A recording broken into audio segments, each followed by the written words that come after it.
What if every time your art felt completely broken, you could save it with one unexpected cheat? This is Sjoop, or Shaikoko, a Korean concept and promo illustrator behind some of the most atmospheric and high-end visuals in gacha games like Arknights and Girls Frontline. Her art stays eye-catching and consistent across different styles. It looks perfectly polished at every single stage, or at least that's what I thought. So I wondered, how does that mess become this masterpiece? Or maybe she has a workflow that forgives almost any mistake.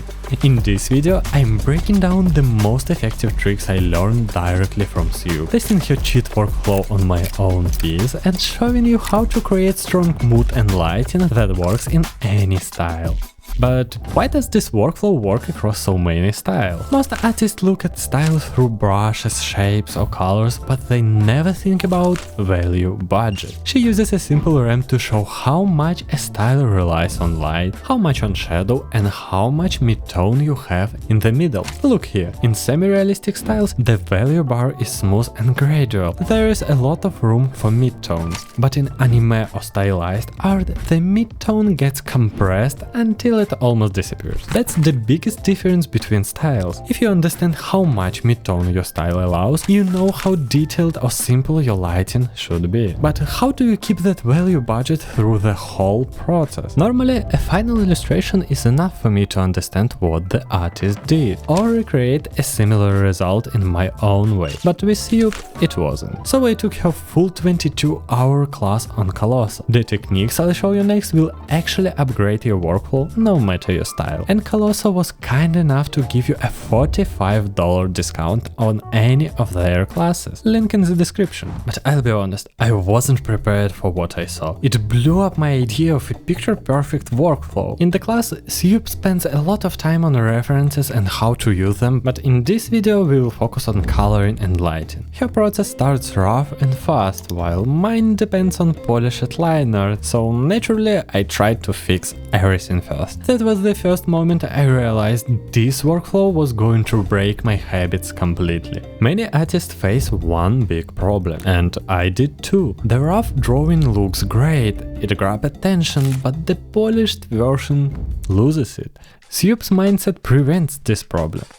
이 일련의 과정이 매끄럽게 진행되기 위해서는 첫 번째로 나의 취향을 알아야 하고요. 두 번째로 그것을 표현하는 방법을 깨우쳐야 해요. 취향은 완성도의 기준점, 즉 지향점이 되어주고 표현력은 거기에 도달할 수 있는 길을 깔아주는 역할을 합니다.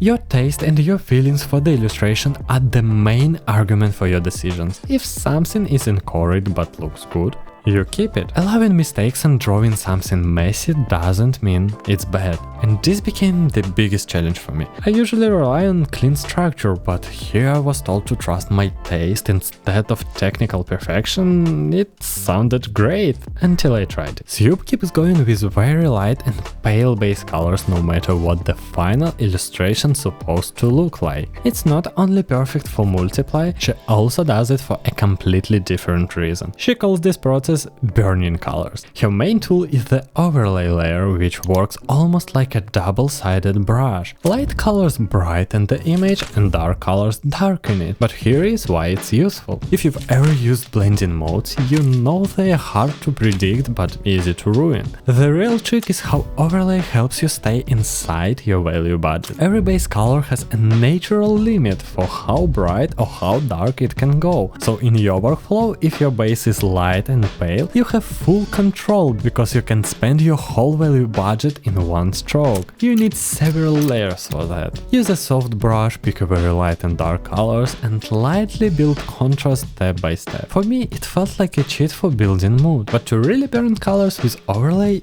you need to use saturated colors. Look at what happens when you push it. The piece instantly looks more vibrant. Usually, when we blend two colors in normal, the result is basically a straight line between them, but burning colors behave more like a curve. It gives that extra spark. 지금 오버레이를 사용함으로 인해서 중간 톤의 채도가 확 뛰는, 자연스럽게 확 뛰면서 I thought I finally understood her system. When I finished the overall mood and lighting, I moved on to refining some areas, and I literally watched my illustration lose its mood. Overlay can solve this problem because it basically stops working when your base gets too dark or too saturated. So I used the same backup Sjoop relies on, a normal layer clipped to the character. It may sound strange, but she uses this all the time and it's one of the best things I ever used. I just picked a light color from the piece, in my case a skin light color, and lightly unified everything with it. Normally you'd never think about using normal mode like a blending tool, but look at this, it makes everything feel lighter without repainting anything. 노멀 레이어로 위에다 덧칠 하는 이유는 이 선과 색의 괴리감을 조금 줄이기 위한 이유도 있어요. All the colors go lower contrast again, the hair gets lighter and the liner starts matching the colors around it. And I know what you are thinking, it looks too pale, like it got worse. Hold on, because your values are unified, you can use overlay again. And it worked so well that I started using it all the time, even right at the beginning when I was just adding shadows. And you'll agree, it made the art more airy and the rest of the process much easier. For me, keeping a consistent workflow across styles come back to using a clear structure. To make that approach accessible, I created the Free Adapt Kit. It's a practical guide that shows you how to break down any style step by step. If you want to simplify your own learning process, grab it for free in the description. Now here is the part I didn't expect. I thought polishing would be boring as usual, and I was wrong. I realized how smart Sjoop's post-processing workflow really is. You can group all the wipe layers and hide them, so you can keep polishing the base without all those extra gradients and colors, then bring them back and it still works. It's much faster and easier than polishing such a complex piece. But this stage also revealed something else, something I completely missed. This is where you finally clean up the rough liner. Like in the hair, Sjoop often uses those lines between chunks as occlusion instead of outlines. But I increased detail a different way. I used a multiply layer, adding an accent red color throughout the illustration. I also added patterns using multiply with outer glow, which automatically creates those outlines. But Sjoop had a ridiculously simple trick that makes materials like this. Remember the value bars from earlier? They don't only show light and shadow, they also reveal much more than you'd expect, even the materials. So finally a gradient map? No, Sjoop uses curves, and here is why it's much simpler than a gradient map. To get a gradient map to work as expected, you'll often have to build a custom ramp for each materials and stack multiple ramps to get more colors without breaking the values. This is complex and tedious. With curves, burning colors already gave you the color range and good value. Now you just shift the values to shape the material. For example, at the final stage, I felt that these background swords were distracting and pulling attention. So I used this hint and look what happened. It's clean, simple and controlled. But if some colors are still ruining the mood,